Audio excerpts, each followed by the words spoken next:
This is Harry Thomas with On-Site Research, and we're going to be talking at QRCA about some of the new tools and techniques that are out there that take advantage of the new media and the Web 2.0 as a way of building your business. We'll be covering two case studies during our presentation to QRCA.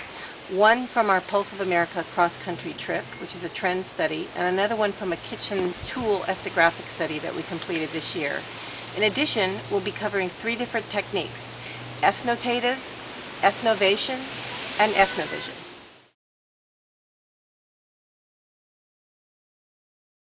Hi, Maren Elwood here, filming for the Pulse of America cross-country ethnographic tour.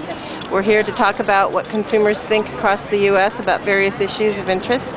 What we're finding is that they're really concerned about trusting various government agencies as well as corporations.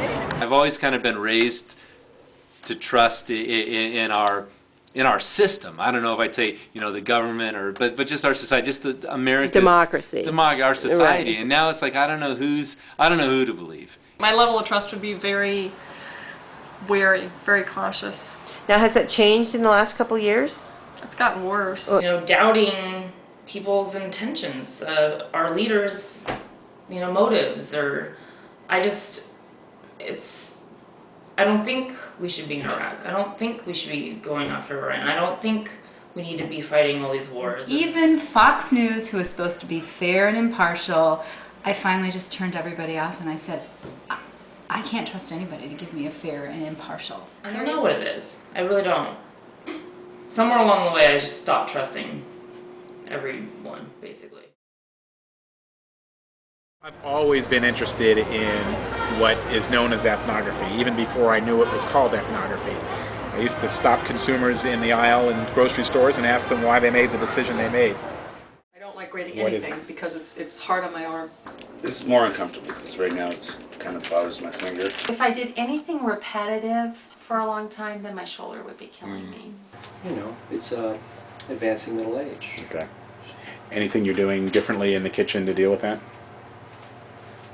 Peering and squinting. These are just cheap readers, and I'm at that point now where it's time to grow up and get your first real pair of glasses. You cheat, you use that. Okay. This is where you gotta get in the light.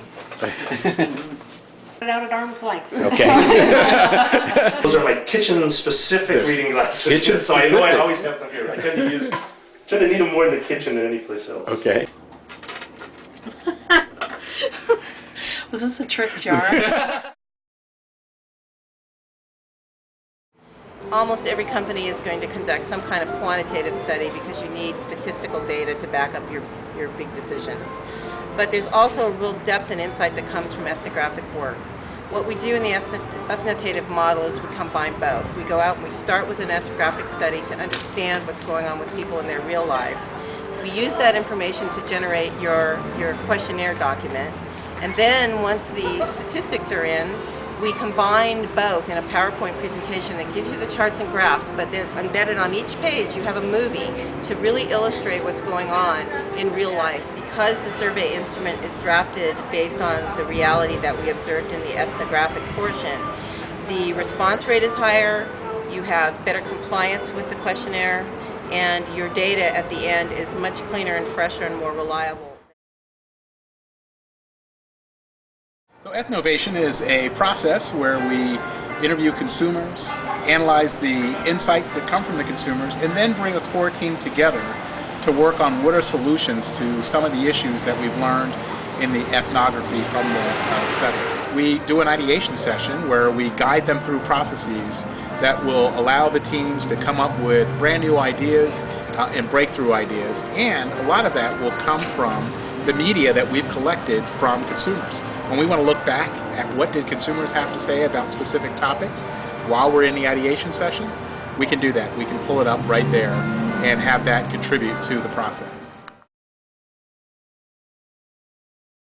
Well, if you're watching this movie on YouTube, you already understand the importance of having a presence on YouTube as qualitative researchers.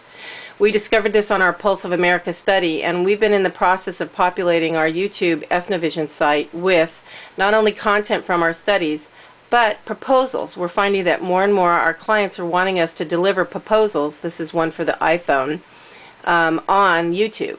We've also created a presence on Facebook. We have a page there for on-site research, and we covered our Pulse of America 2006 tour with a blog on that site as well. This enabled both our clients and the consumers that we talked to across the U.S. to check in with our progress and to read what we learned from their interviews. We're also going to develop a YouTube channel for one of the participants at the workshop. We'll be doing this throughout the day.